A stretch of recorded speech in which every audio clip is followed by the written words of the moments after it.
Hello there, and a very good evening to you. This is Talk, and it's Petrie here with you until 1 o'clock. And coming up at midnight, it's the fabulous Amy Fisher, former comms director for the Tory party. She will be here in the studio to go through the papers. Before that, though, I don't know if you've seen this, but I thought this was really, really fascinating. A landmark trial is underway in California, where the world's largest social media companies have been accused of creating addiction machines. The proceedings mark the beginning of a 6-week trial with significant implications that could open up a wave of similar lawsuits for the owners of Instagram and YouTube. But have these networks been designed specifically to be addictive? Of course, it's in their interest to make them addictive, because the more time you spend on these social media sites, the more they can advertise at you and the more they can say. I mean, we have the same thing here with Ofcom. We have the number of listeners that listen to a not Ofcom, with Radar. We have the number of listeners to each programme and how long they stay. Right, because we're a commercial enterprise. It's important that you stay long enough because of the commercial aspect of the programme. So it is in, I mean, we always, the presenters here are the bits between the adverts. We keep you here so that those adverts play, right? I mean, that's just the commercial model. That's the same as ITV, it's the same as all of those commercial models. So these social media sites are the same. It is in their interest to keep you engaged. Is that the same, though, as getting you addicted? I mean, I don't know about you, but I have certainly thought, I'll just 5 minutes, I'll have a look at TikTok. It's my favourite sort of brain, I don't know, piece of chocolate cake, if you like. 2 hours later, I'm like, what happened? Right? So, I wonder if you think they're addictive too. Ant Morse joins me now, author, futurist and AI advisor. And it's really good to see you again. Thank you so much for joining me. Look, likewise, great to see you. We've all done, well, I presume we have, otherwise I've just confessed to something abhorrent. But you know, that 5 minutes and then you're gone. Is that addiction or is that something else? Well, it's interesting, Petrie, and I think addiction's a big word. Yeah. Here. It's doing a lot of the heavy lifting. You know, as you said, these platforms are designed to keep our attention. They've moved from, connection platforms, which they probably started life out many years ago, into the commercial models, and like any commercial model, growth is key, and, they're in vast competition. If you think TV was one to many, early social media was one to a mass, a people of like mind. And now we're in this position where the algorithms are so good, it's one to you. So they're actually pumping this stuff directly to you, and it's super relevant.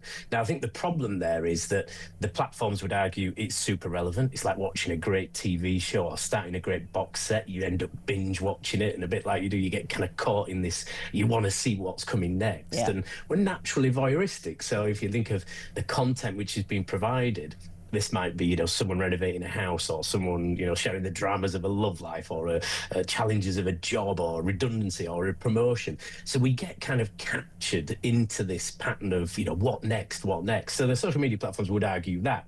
However, they are very, very fine-tuned models. So you could argue that they know what this is doing wider. So if they're aware of what impact it's having on the positive and it grows their model, great. But if it then has a negative impact, you could argue they also know that as well. And this is what's going to be brought through in these cases where they start to surface some of this awareness of the damage it was doing. I don't think it's new, but I mean, I agree that the word addiction it's like a word, isn't it? It is a very serious word, but there is no doubt about the process of. I mean, mine is mainly, I have to be honest with you, dog videos. And stuff like that. And there is a house being renovated that I really like as well. But apart from that, but that feeds an endorphin, right? That they know that must have an impact on our brains. And if I suppose it depends where you say addiction is. It is addiction in the brain, and if so, like an alcoholic addiction, is that an alcohol addiction? Is that formed in your brain, is drugs formed in your brain. So if it is to keep you engaged in that way and feeding your brain in that way, then I can understand why that link has been made to the word addiction. Yeah, and that's the point, isn't it? If you think back to, I'll speak to my generation, we watched TV and eventually something would come on that wasn't that interesting and you went outside and did something else. Yeah. I think now we've got to a point where it is always relevant. It's always super interesting, like your TikTok and my TikTok. They'll be massively different, but I'm watching someone renovate a house and there's lots of dogs and cats and all that stuff that goes with it and funny clips. So it's very relevant information and it's entertaining to me, so I watch it. If something great was on TV, you'd watch it. But again, there was the natural pauses because it was one-to-many. Now it's one-to-one. We're entering a new territory that we've not had before. There's never been anything that's been this successful. So we've created the monster. Now we have to try and police it and say, well, so who does own the responsibility? Because ultimately they've hit the jackpot. This is super relevant. It's aimed at young people usually, but it's got me and you, right? I'm the same. You lose 2 hours, you think, what happened? What happened? And that is the thing. I've now had to ban my own phone from my own bedroom, and I have to tell myself to do that so that I don't sit on that, because that 5 minutes turns into 2, especially after doing a show like this, right? It's highly concentrated. I'm, working with lots of different things. So I want my brain to sort of calm down. But I don't think it does that. I think it does something else to my brain, and it feeds that. Like I said, it's like a slice of chocolate cake for your brain. You feel better, but in a way that is bad for you. Yeah, agreed. And I think this is why this case is important.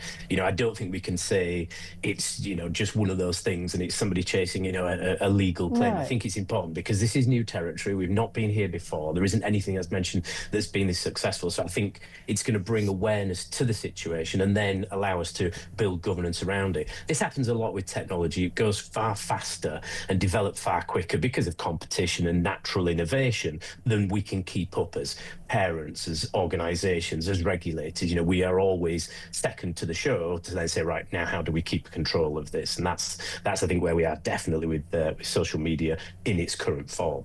And like we were saying, look, as adults, we can, that's our responsibility. That's down to us. If we lose 2 hours, it's like, okay, that's just stupid. But if it's children, and of course, what any company wants to do, it's not just social media platforms, is to grab a customer young and keep them, right? That's the point. You don't want to lose them when they grow up or whatever.